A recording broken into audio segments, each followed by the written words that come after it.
Hello friends, welcome back in chapter 9 administration of the state standard 7 social science. इस video में हम लोग chapter 9 पढ़ेंगे जो है राज्य का प्रशासन के बारे में, और यह वीडियो मेरा पार्ट 1 है।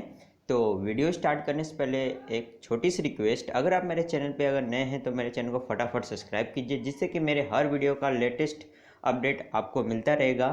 तो वीडियो स्टार्ट करते हैं। तो यहाँ पे हमारा स्टार्ट होता है कि we have already learn that the administration of our country function at 3 levels. यानी हम लोग अभी तक पढ़ चुके हैं कि हमारे जो देश का जो एडमिनिस्ट्रेशन है यानी प्रशासन है वो 3 फंक्शन पे रन करता है, एक लोकल लेवल पे, स्टेट लेवल पे एंड सेंट्रल लेवल पे।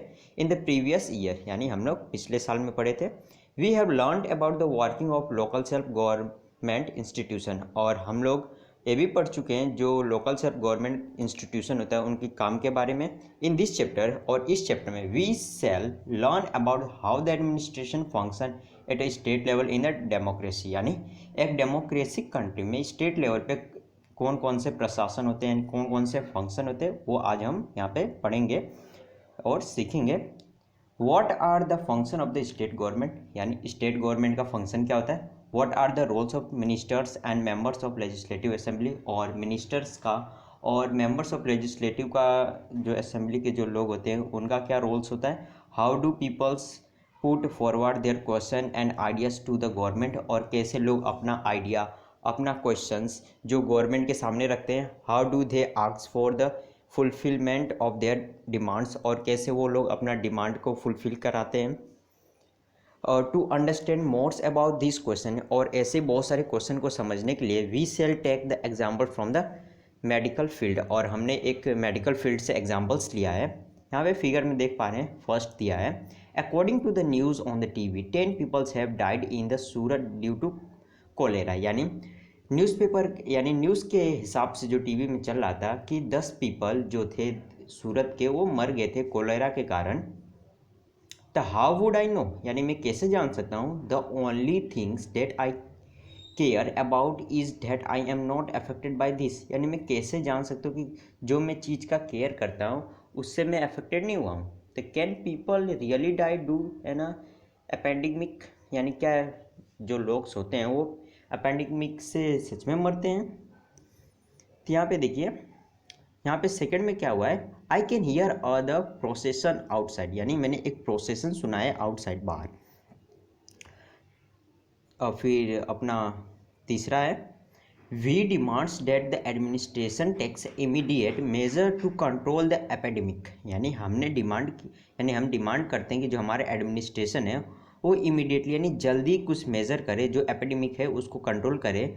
दे should pay attention to maintain cleanliness and take step to stop the epidemic from the spreading, यानी उन लोग को मतलब वे लोग जो थे मतलब जो एपिडेमिक को कंट्रोल करने के लिए और उस पर कुछ खर्चा करें कि उससे सफाई रखें, जिससे एपिडेमिक यानी ये सब कॉलेरा, ये मच्छर का ये सब ना फैले। May be it because the peoples are the complaining against the cholera epidemics, यानी कॉलेरा एपिडेमिक्स के कारण जो लोग होते हैं वो भी कंप्लेन करते हैं काफ़ी। तो I think the peoples who are addressing the procession was leaders, यानी मैं सोच रहा हूँ कि जो पीपल्स जो होते हैं जो ये सब प्रोसेसन को शायद तक वो लीडर को प्रोसेसन करते हैं। यस दे आर लीडर्स, यानी वे सब लीडर्स होते हैं। I have seen them on TV, मैंने उन्हें टीवी पे देखा है। यानी यहाँ पे पूरा कहने का मतलब है कि जैसे कि ऐसा बहुत सारे ऐसा डिमांड होता है, जैसे कि कहीं कहीं कोलेरा से, जैसे इसमें बताया गया कि न्यूज़पेपर में कोलेरा से सूरत में 10 लोग मर गए थे, तो वही बता रहा है कि यहाँ पे जो ये कोलेरा का एपिडेमिक है, ये जो ये कोलेरा ज़्यादा फैल रहा है, इससे काफ़ी फैलता है। तो यहाँ पे जैसे सेकंड में हॉस्पिटल में ये कोलेरा के कारण फिर यहाँ पे ये सारे फैलते थे, इसका हम लोग डिमांड भी करते हैं, यानी गवर्नमेंट से इसके बारे में कंप्लेन भी करते हैं कि कोलेरा फैल रहा है। तो फिर गवर्नमेंट क्या करती है, काफ़ी पे यानी कुछ पैसे वेस्ट करती है और सफाई उफाई करवाती है। तो वे सब क्या होते हैं, तो वे सब जो गवर्नमेंट के जो होते हैं वो सब लीडर्स होते हैं। तो अपना आगे चालू होता है थिंक, यानी यहाँ पे सोचने के बारे में बताया गया है कि think on the basis of the pictures, यानी पिक्चर के ऊपर आपको सोचना है। Why are the problems of cholera so serious in Surat, यानी सूरत में कोलेरा का जो प्रॉब्लम है वो क्यों इतना सीरियस है। What step should be taken by the local administration in such a case as mentioned above, यानी जो ऊपर दिया है उसमें कौन सा स्टेप लिया गया है लोकल सेल्फ एडमिनिस्ट्रेशन के दौरान, और व्हाट आर दे व्यूज, यानी आपका क्या नज़रिया है, आपने क्या देखा वो बताना है। If such a situation rise in your locality, अगर ये सिचुएशन आपके एरिया में कहीं होता है तो whom will you approach to present the case before the government, यानी आप किसके पास पहले जाएंगे गवर्नमेंट से कहने से पहले, तो वो बताना है आप किसके पास जल्द पहुँचेंगे वो।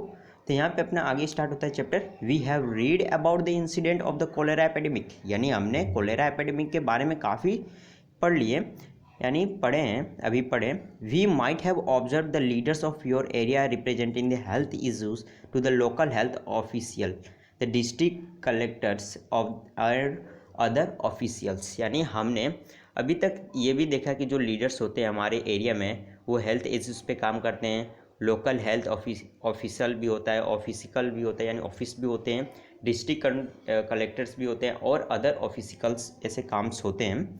But have you ever seen the members of legislative assembly, क्या आपने कभी भी लेजिस्लेटिव के मेंबर को देखा है, जिसे एमएलए कहते हैं, ऑफ योर एरिया, आपके एरिया के कभी आपने एमएलए को देखा है। Have you heard about the legislative assembly, और कभी आपने लेजिस्लेटिव के बारे में सुना भी है, तो मैं तो कहता हूँ कि नहीं सुने होंगे। चलिए आगे देखते हैं। The legislative assembly members are known as the MLA, यानी जो लेजिस्लेटिव असेंबली के जो मेंबर होते हैं उन्हें एमएलए कहा जाता है, और मेंबर ऑफ लेजिस्लेटिव असेंबली या फिर मेंबर ऑफ लेजिस्लेटिव असेंबली कहा जाता है फुल में। The MLAs are directly elected by the peoples, यानी जो एमएलएज होते हैं वो डायरेक्टली पीपल के दौरान चुने जाते हैं। After being elected from there consequently they become the MLA and form the government, यानी उनको इलेक्ट करने के बाद वो कॉन्सिक्वेंटली यानी तुरंत ही वे सब एमएलए बनते हैं उनमें से, और वो एक गवर्नमेंट बनाते हैं। Thus we can conclude that MLAs are representatives of the peoples, यानी हम ये कह सकते हैं कि जो एमएलएस जो होते हैं वो पीपल के रिप्रेजेंटेटिव्स होते हैं, यानी पीपल से चुने गए होते हैं। एक्टिविटी दिया है, find out about the MLAs of your area, यानी आपके एरिया में, आपके नगर में या आपके शहरों में जो एमएलए हैं उनको पता लगाना है कौन एमएलए है। Find out his her contact number and address, और आपको उनका एड्रेस और कॉन्टैक्ट नंबर पता लगाना है। Make a list of the problems of your area, यानी आपके एरिया में किसी तरीके का प्रॉब्लम है, यानी क्लीनिंग यानी सफाई नहीं है, नगर पालिका नहीं आती, यानी उसका लिस्ट बनाना है। Write a letter to MLA, यानी आपको एक लेटर लिखना है इन्फॉर्मिंग टू हिम और हर अबाउट इट, यानी उसके बारे में जो आपके एरिया में प्रॉब्लम है उसके बारे में इन्फॉर्म करते हुए आपको एमएलए को एक लेटर लिखना है। All the state of India have a legislative assembly, यानी हर इंडिया के स्टेट में एक लेजिस्लेटिव असेंबली होता है।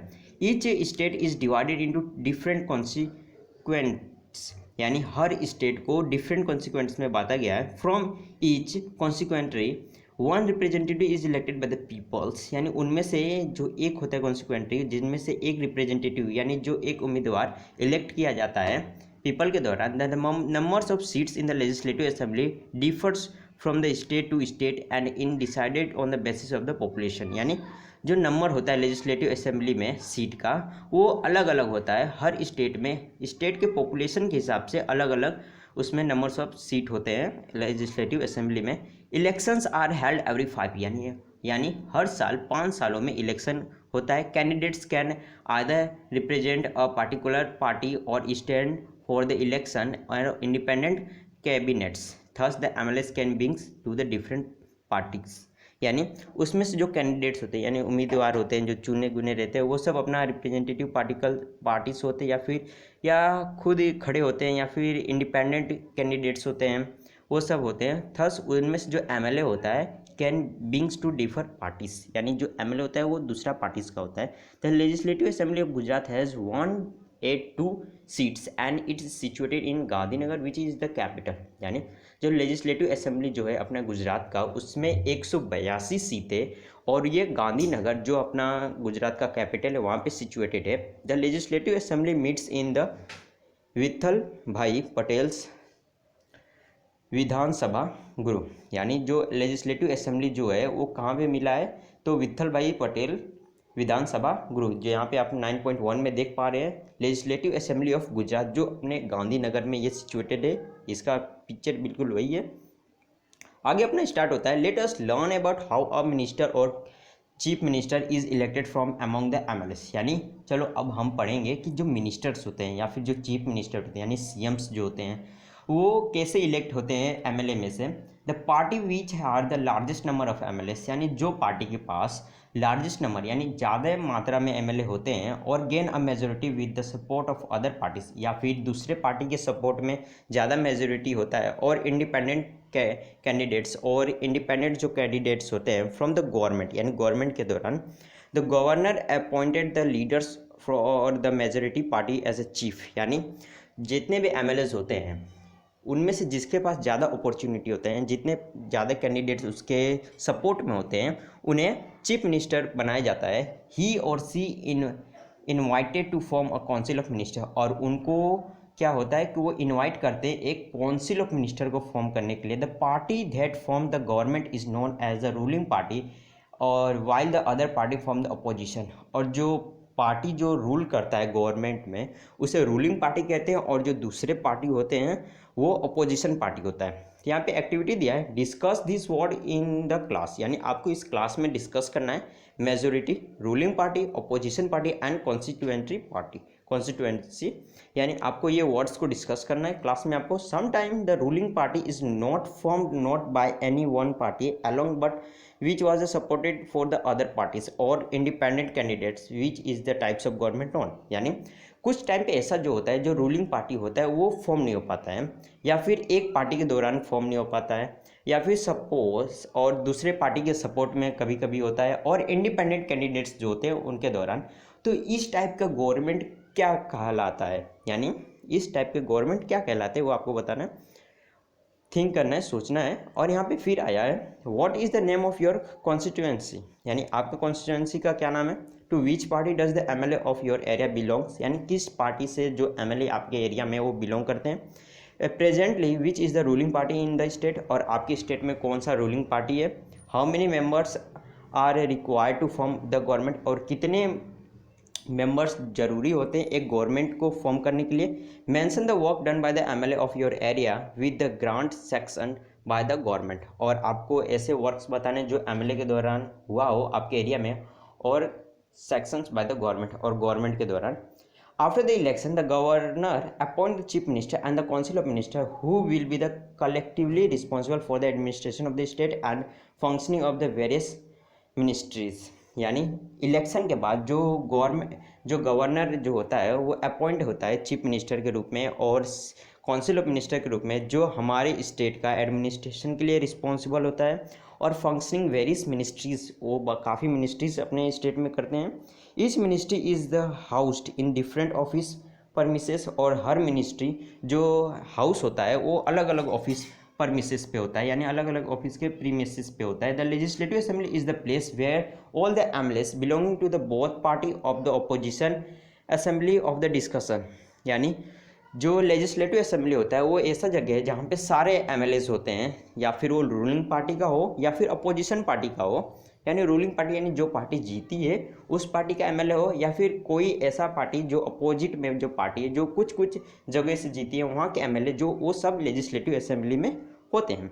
Many MLAs have duals responsibility, और ऐसे भी बहुत सारे एमएलएस होते हैं जिनके पास ड्यूल रिस्पॉन्सिबिलिटी होता है एज ए एमएलए और एज ए मिनिस्टर, जिसके पास एमएलए का भी पद होता है और मिनिस्टर का भी।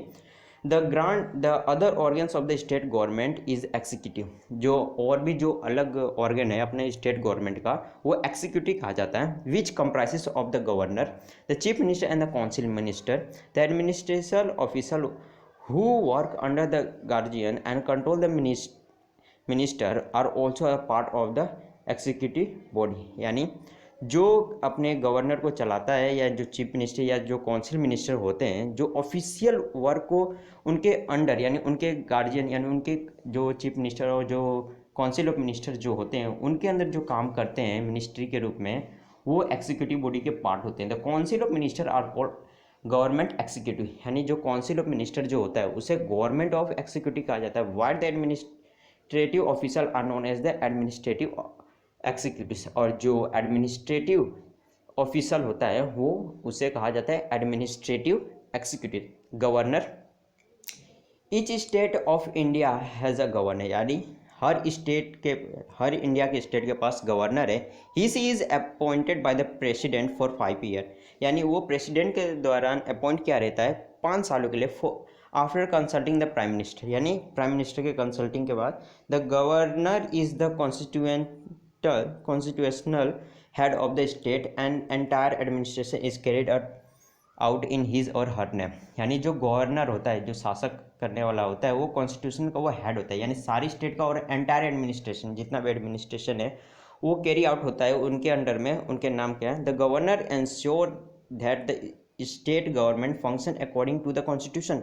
जो गवर्नर जो होता है वो इतना पक्का करता है कि जो अपना गवर्नमेंट जो है स्टेट का, वो कॉन्स्टिट्यूशन के हिसाब से फंक्शन कर रहा है कि नहीं। The function of the governor are, यानी गवर्नर के कौन कौन से फंक्शन है वो नीचे दिया है। तो इस वीडियो में यहीं तक। हम लोग नेक्स्ट वीडियो में पढ़ेंगे पार्ट 2 में। तो वीडियो पसंद आए तो मेरे चैनल को सब्सक्राइब कीजिए, और ऐसे वीडियो देखने के लिए मेरे चैनल को सब्सक्राइब कीजिए। मिलते हैं नए वीडियो में। Thanks for watching.